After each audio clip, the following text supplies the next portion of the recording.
Hello friends, मैं अंकित गोयल। मेरे काफ़ी वीडियोस आप सुन रहे हैं और मैटर देख रहे हैं, that is lack of equipments during lockdown. आज हम एक नई सीरीज़, एक नया कॉन्सेप्ट लेके आना चाह रहे थे कि एक पर्टिकुलर सिलेबस, एक पर्टिकुलर बुक हमें दी जाती है कि ये हमें पढ़नी है, करनी है, ये एग्ज़ाम में आएगी। कंपटीशंस की तैयारी हम करते हैं तो वहाँ पर भी कुछ ऐसा ही हो जाता है कि मैं यहाँ किसी ऑथर का नाम नहीं ले सकता यूट्यूब चैनल पे, लेकिन एक पर्टिकुलर ऑथर की बुक हम खरीदते हैं, मानते हैं कि ये बेस्ट है और उसे फॉलो करते हैं। मन में इच्छा थी कि एक ऐसा वीडियो, एक ऐसा चैनल, एक ऐसा मटेरियल प्रोवाइड कराया जाए जो किसी बुक या किसी सिलेबस में बंध के ना रहे। ऑब्वियसली जीरो से जब हम शुरू करते हैं तो मैंने एक पीछे वीडियो डाला था जिसमें मैंने from countings to real number system तक मैं उसे लेके आया था। आगे भी कोशिश रहेगी कि जीरो से टेंथ तक जो मैथमेटिक्स है, नर्सरी से टेंथ तक, उसे भी हम उसी तरह से डेवलप करें। जब लोग सुने तो वो उस चीज़ को एंजॉय करें कि हाँ, कैसे मैथमेटिक्स इनिशियल लेवल से शुरू होके एक अपनी हाइट्स पे पहुंचता है। लेकिन यूजुअली जब हम किसी भी कंपटीशन या क्लास, एकेडमिक या जॉब का जो एग्ज़ाम देते हैं तो वहाँ पे जो मैथमेटिक्स शुरू होता है वो 11th क्लास के मैथमेटिक्स से शुरू होता है। और वही चीज़ें मैं आज कुछ लेके आने की कोशिश कर रहा हूँ। और अगर आप लोगों का रिस्पांस मिलता है दैन ऑब्वियसली मैं इस सीरीज़ को कंटिन्यू करना चाहूँगा कि पहले 11th 12th में जो मैथमेटिक्स पढ़ाया जाता है, फिर ग्रेजुएशन में जो पढ़ाया जाता है, और फिर पोस्ट ग्रेजुएशन में जो पढ़ाया जाता है। ग्रेजुएशन में आप इस बात को बहुत अच्छे से समझ सकते हैं कि हम जब कोर बीएससी करते हैं तो उसी टॉपिक को किसी और लेवल पे पढ़ते हैं, पढ़ाया जाता है। और जब बीटेक या बीसीए करते हैं तो टॉपिक का नाम वही रहता है, लेकिन उसकी स्ट्रेंथ, उसकी डेप्थ बदल जाती है। तो यहाँ पर जो मैं ये सीरीज़ लेके आने की कोशिश कर रहा हूँ बिल्कुल अपने अंदाज में, जिसे आप टिपिकल डॉक्टर ए के गोयल फिनोमिना कह सकते हैं, तो वो वही है कि वो बीसीए वाला बच्चा पढ़े या बीबीए वाला पढ़े या बीटेक वाला पढ़े या बीएससी वाला पढ़े, उसे ये ना लगे कि ये मेरी फलानी बुक ये मेरे सिलेबस को फॉलो कर रहा है और ये बस करके, ये हम मैथमेटिक्स करवाने के लिए, डिलीवर करने के लिए, पढ़ाने के लिए सीरीज़ लेके आए हैं। तो अगर आज हम बात करें तो जब 11th क्लास में आप पहले दिन जाते हैं तो ऑब्वियसली जो पहला टॉपिक है वो सेट होता है, जो बहुत सारी क्लासेस में, बहुत सारे बोर्ड या स्कूल्स में 9th 10th में भी पढ़ाया जाता है। लेकिन 11th जब शुरू होती है तो वो सेट से शुरू होती है। तो जब हम सेट की डेफिनेशन पूछते हैं तो एक बहुत बड़ा स्टूडेंट्स का हिस्सा जानते हुए भी नहीं बता पाता कि व्हाट इज सेट, या हम कहते हैं डिफाइन सेट, तो वो नहीं बोल पाता। तो इसीलिए मैंने बिल्कुल वो पहली डेफिनेशन ही यहाँ पे लिखी है, and that definition is a well defined collection of objects is called a set. अब आप कह सकते हैं कि सर सेट को डिफाइन करने के लिए आपने वेल डिफाइंड वर्ड का यूज करा, कलेक्शन वर्ड यूज करा, ऑब्जेक्ट्स वर्ड यूज करा, तो अब आप इन्हें एक्सप्लेन कीजिए। तो यही चीज़ मैं यहाँ पे बोलना चाह रहा हूँ कि वेल डिफाइंड कलेक्शन, कलेक्शन को आप ग्रुप से भी रिप्लेस कर सकते हैं, ऑब्जेक्ट्स को आप एलिमेंट से रिप्लेस कर सकते हैं, लेकिन आपको एक फंडामेंटल स्टेज चाहिए कि हम इसके नीचे नहीं जाएंगे। तो ये जो लाइन हमने सबसे ऊपर लिखी है, सबसे पहले लिखी है, ये बेसिक लाइन रहेगी कह लीजिए हमारे, जब हम सेट रिलेशन फंक्शन पढ़ते हैं, कि a well defined collection of objects is called a set. यानी जो ऑब्जेक्ट्स हैं वो वेल डिफाइंड होने चाहिए, कलेक्शन में वो कैसे आए और कहाँ से आए उसका एक सर्टेन स्टैब्लिश लॉजिक होना चाहिए, और फिर जो वो कलेक्शन बनेगा वो सेट कहलाएगा। The objects in set are called the member और एलिमेंट्स। तो ये जो अब हमने देखे वो जैसे हमने ऊपर कहा कि एलिमेंट्स से रिप्लेस कर सकते हैं, मेंबर से रिप्लेस कर सकते हैं, तो जो ऑब्जेक्ट्स हम ऊपर कह रहे थे तो वो जो हैं यहाँ पे हमने कहा कि जो ऑब्जेक्ट्स हैं वो सेट के मेंबर या एलिमेंट कहलाएंगे। तो यानी ऊपर आप ऑब्जेक्ट वर्ड को एलिमेंट या मेंबर से भी रिप्लेस कर सकते हैं। अब ये कुछ फिर वही बात के कुछ परंपराएं होती हैं जो हमें निभानी होती हैं। तो सेट को हम हमेशा कैपिटल इंग्लिश अल्फ़ाबेट से डिनोट करते हैं, और सेट के एलिमेंट को हम स्मॉल अल्फ़ाबेट से डिनोट करते हैं। और जब हम लिखते हैं ए, ये सिंबल है, तो ये जो इस पूरे सिंबल का मीनिंग है ये होता है ए बिलोंग्स टू ए, यानी small A is an element of capital A, set A. Set की एक बेसिक फिलॉसफी है जो पता होते हुए भी नहीं पता होती, वो है कि सेट इस फिलॉसफी पे काम करता है कि या तो एलिमेंट सेट में है या नहीं है। फॉर एग्जाम्पल, या तो एक व्यक्ति पूर्णतया हमारे साथ है, हमारे ग्रुप में है, या वो बिल्कुल हमारे ग्रुप के अपोजिट है। रियल लाइफ में ऐसा कम होता है, लेकिन एक्सप्लेन करने के लिए ही ये मैं बोल रहा हूँ। जैसे कि मैंने यहाँ पे बोला, ये लिखा भी है, if a doesn't belong to A then we write a doesn't belongs to A. तो ये सेट की बेसिक फिलॉसफी है जो आज कह लीजिए अभी तक हमारी नॉलेज है। सीरीज आगे बढ़ी तो काफ़ी कुछ इसमें इम्प्रूवमेंट होगा, कि जो सेट की डेफिनेशन है उसके अकॉर्डिंग या तो एक एलिमेंट सेट में है या नहीं है। जैसे कि अब ये हम एग्जाम्पल्स की हेल्प से और ज़्यादा क्लियर करेंगे। The collection of all vowels in the English alphabets is the set, यानी ए से लेके जेड तक vowels, the collection of all vowels, ठीक है। तो यानी ए से लेकर यू तक, जो आप जानते हैं कि ए ई आई ओ यू, ये एक सेट है। तो इसकी एक वेल डेफिनेशन है कि जो वोवल होगा वही सेट का एलिमेंट होगा। तो जो मैं ऊपर कह रहा था उस चीज को भी समझिए कि बी इस सेट का एलिमेंट नहीं है, केवल ए ई आई ओ यू, ये 5 एलिमेंट इसके एलिमेंट, इस सेट के एलिमेंट हैं। और अगर हम बात करेंगे B C D F G H, ये सेट के एलिमेंट नहीं है। इसी तरह से अगर हम कहें कि the collection of all even natural numbers less than 10, तो क्या हुआ 2 4 6 8, यानी 2 4 6 8 are only the members of the given set, क्योंकि जो even natural number less than 10 होंगे वो 2 4 6 8 होंगे। 1 3 5 7 9 ये एलिमेंट नहीं होंगे, और 11 12 13 की तो हम बात ही नहीं करेंगे। तो ये बिल्कुल एक बेसिक चीज आई सेट के लिए। अब सेट को डिस्क्राइब कैसे करें? सेट की डेफिनेशन तो हमने दे दी, लेकिन हमने थ्योरी बता दी, हमने कुछ कहानी बता दी, कुछ सुना दिया, लेकिन मैथमेटिकली कैसे लिखें? तो मैथमेटिकली सेट को लिखने के, डिस्क्राइब करने के 2 मेथड हैं।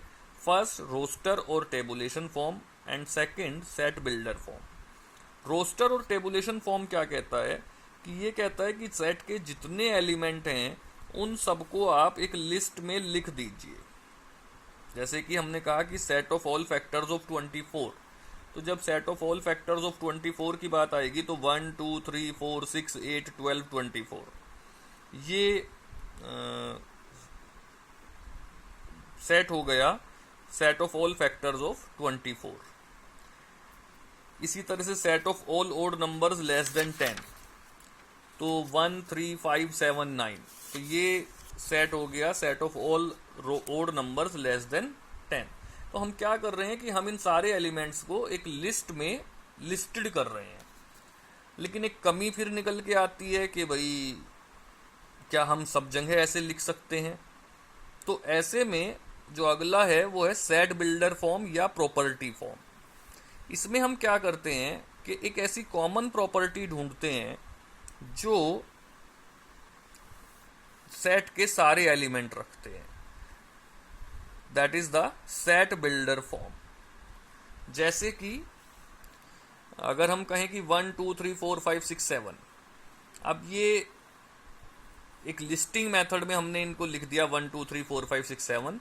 अगर हम कहें कि प्रॉपर्टी मेथड से लिखिए तो हम क्या कर सकते हैं, हमने लिख दिया x such that x belongs to n and x less than 8। तो यानी हमने एक प्रॉपर्टी ढूंढी कि ये सारे एलिमेंट जो हैं वो 7 से छोटे हैं, 8 से छोटे हैं, 7 तक हैं। तो हमने ये प्रॉपर्टी के फॉर्म में लिख दिया x belongs to n, x natural number है और x लेस देन 8 है। ऐसे ही हमने अगला ढूंढा 1 2 4 7 14 28। तो अब इसमें क्या हुआ कि 1 2 4 7 14 28 में हमने एक प्रॉपर्टी सर्च करी कि जो ये सारे एलिमेंट हैं ये सब 28 के फैक्टर हैं। तो हमने प्रॉपर्टी लिखी x such that x belongs to n and x is a factor of 28। तो ये होती है सेट बिल्डर फॉर्म। अब जब हमने सेट की डेफिनेशन पढ़ ली और उसके बाद हमने पढ़ लिया सेट को लिखने का तरीका, तो अब हमारे पास कुछ टाइप्स ऑफ सेट, कुछ स्पेसिफिक टाइप्स ऑफ सेट आते हैं, जिसमें सबसे पहले, और किसी भी किताब में जब आप पढ़ेंगे तो वो होता है एम्प्टी सेट या नल सेट या वॉइड सेट। इस सेट की डेफिनेशन क्या होती है कि वो सेट जिसमें कोई एलिमेंट ना हो, that is called empty set. For example, अगर मैं आपसे कहूं कि the real roots of the equation x square plus 1 equals to 0, तो जब आप x square plus 1 equals to 0 को सॉल्व करते हैं तो उसके जो रूट्स आते हैं वो आते हैं x is equal to plus minus i. तो यानी कोई भी रियल रूट नहीं है।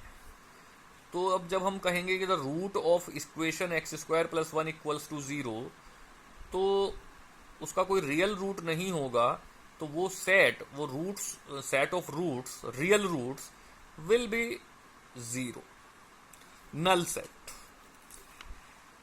उसके बाद एम्प्टी सेट जब हमने डिफाइन कर दिया तो फिर अगली टर्म आती है कि एम्प्टी के आगे क्या होगा। तो एम्प्टी के आगे की डेफिनेशन आती है नॉन एम्प्टी सेट। तो non empty set means A set which has at least one element is called non empty set। कि अब अगर एम्प्टी सेट तो वो हुआ जिसमें एक भी एलिमेंट नहीं है, लेकिन अगर नॉन एम्प्टी सेट की बात करें तो वो सेट जिसमें एक सिंगल एलिमेंट भी अगर है तो वो कहलाता है नॉन एम्प्टी सेट। ऐसे ही फिर एक टर्म जो चूंकि बहुत बार यूज की जाती है, सिंगलटन सेट, कि अगर किसी सेट में केवल एक एलिमेंट है तो वो कहलाता है सिंगलटन सेट। जैसे अगर मैं कहूं the roots of equation x minus 1 equals to 0, तो x minus 1 equals to 0 linear equation है, सॉल्व करेंगे x इक्वल्स टू 1 आएगा और केवल यही एक इसका रूट होगा। तो जब हम कह रहे हैं the roots of the equation x minus 1 equals to 0, तो भले ही हमने वर्ड रूट्स यूज करा है, लेकिन उसमें जो एलिमेंट लाई करेगा वो सिर्फ एक एलिमेंट लाई करेगा, that is x equals to 1। तो ऐसे सेट को हम कहेंगे सिंगलटन सेट। फिर दूसरा कैरेक्टराइजेशन आता है फाइनाइट एंड इनफाइनाइट सेट। तो अगर एक सेट हम लें जिसमें कि फाइनाइटली मैनी एलिमेंट्स हों, यानी जो एलिमेंट्स आ रहे हैं, बल्कि more mathematically, more some higher standard, हम कह सकते हैं कि अगर एक सेट किसी नेचुरल नंबर्स के सेट से कोइंसाइड कर रहा हो up to a fixed finite natural number, तो वो कहलाएगा फाइनाइट सेट। यानी अगर आप कहें कि किसी सेट में 10 एलिमेंट हैं, 15 एलिमेंट हैं, 1000 एलिमेंट हैं, लेकिन आप फिक्स कर सकते हैं कि दिस इज मच एलिमेंट, तो that is a finite set. और अगर एक सेट फाइनाइट नहीं है तो वो कहलाएगा इनफाइनाइट सेट। जब फाइनाइट सेट अगर हम बात कर रहे हैं तो जैसे हमने कहा कि वो नेचुरल नंबर की काउंटिंग जहाँ तक पहुँचती है वो फाइनाइट सेट होता है, तो उस काउंटिंग की हेल्प से हम सेट के एलिमेंट्स को काउंट भी कर सकते हैं। तो इसीलिए एक टर्म आती है कि how many number of elements in A set, और उसे हम डिनोट करते हैं एन ऑफ कैपिटल ए से। एक और टर्म आती है, बड़ी यूनिक टर्म कह लीजिए, वो होती है इक्वल सेट्स। इक्वल सेट्स यानी दो सेट इक्वल होंगे जब सबसे पहले उनमें नंबर ऑफ एलिमेंट्स इक्वल हों, और उसके बाद उन एलिमेंट्स में जो सारे एलिमेंट्स हैं, उन सेट में जो सारे एलिमेंट्स हैं वो भी सेम हों। यानी अगर एक सेट है जिसमें 5 एलिमेंट हैं तो वो केवल उन्हीं सेट्स के इक्वल हो सकता है जिनमें केवल और केवल 5 एलिमेंट हो। अगर कोई सेट दूसरा ऐसा है जिसमें 4 एलिमेंट हैं या 6 एलिमेंट हैं, तो अब वो 5 एलिमेंट वाले सेट के बिल्कुल भी इक्वल नहीं हो सकता। एट द सेम टाइम, अब अगर 5 एलिमेंट के हमारे पास 2 सेट हैं लेकिन उनके जो एलिमेंट्स हैं वो आपस में इक्वल नहीं है। मैं अभी पीछे वोवल्स वाला एग्जांपल यूज करा। अगर एक सेट मैंने लिया set of vowels, that is AEIOU, और एक दूसरा सेट मैंने ले लिया कि सिंपल ABCDE, तो अब कुछ एलिमेंट इक्वल हैं और कुछ नहीं हैं। तो ऐसे में हम दो एलिमेंट्स को इक्वल नहीं कह सकते। तो सेट का इक्वल होना एक बड़ा ही यूनिक प्रॉपर्टी है, बड़ी मुश्किल से ये मिलती है, क्योंकि सबसे पहले तो नंबर ऑफ एलिमेंट्स सेम होने चाहिए, और नंबर ऑफ एलिमेंट्स सेम अगर हैं तो उसके बाद वो सारे एलिमेंट्स भी कोरस्पॉन्डिंगली आपस में इक्वल होने चाहिए। अगर एक सिंगल एलिमेंट भी हमें ऐसा मिल गया जो एक सेट से दूसरे सेट में डिफर कर रहा है, तो हम नहीं कह सकते कि ये दोनों सेट्स इक्वल हैं। और जब इक्वल सेट्स का होना बड़ा मुश्किल हुआ तो ऐसे में एक डेफिनेशन आई इक्विवेलेंट सेट्स। इक्विवेलेंट सेट्स को हम कैसे डिफाइन करते हैं कि two finite sets are said to be equivalent if number of A is equal to number of B. और बेसिकली इक्विवेलेंट सेट्स वही हैं कि दो सेट्स इक्वल होने जरूरी नहीं हैं, और इक्वल होने में बहुत मुश्किलात हैं, बहुत कॉम्प्लिकेशन हैं। तो ऐसे में हमने इक्विवेलेंट सेट की डेफिनेशन दी, और एक और हायर लेवल पे अगर हम डेफिनेशन दें तो two sets are equivalent if there exist a 1-1 onto map between these two sets. लेकिन अभी चूंकि हमने मैपिंग की बात नहीं की, कॉम्प्लेक्स नंबर की बात नहीं की, इसलिए इस तरह की चीजें हम अभी यहाँ लिखने से परहेज कर रहे हैं। चलने दो। तो यहां तक ये बात आई सेट्स की। अब मैं अपने, चूंकि आज की जनरेशन बहुत लंबे वीडियोस देखना पसंद नहीं करती, तो आज हम केवल सेट्स पे रोक रहे हैं, और अगले वीडियो में हम लेके आएंगे सबसेट्स। और जो लोग वीडियो देख रहे हैं और इंटरेस्टेड हैं, मोस्ट ऑफ पर्सनली जानते हैं, they can contact me to get the PDF all these notes, and let's be in touch. Thank you very much.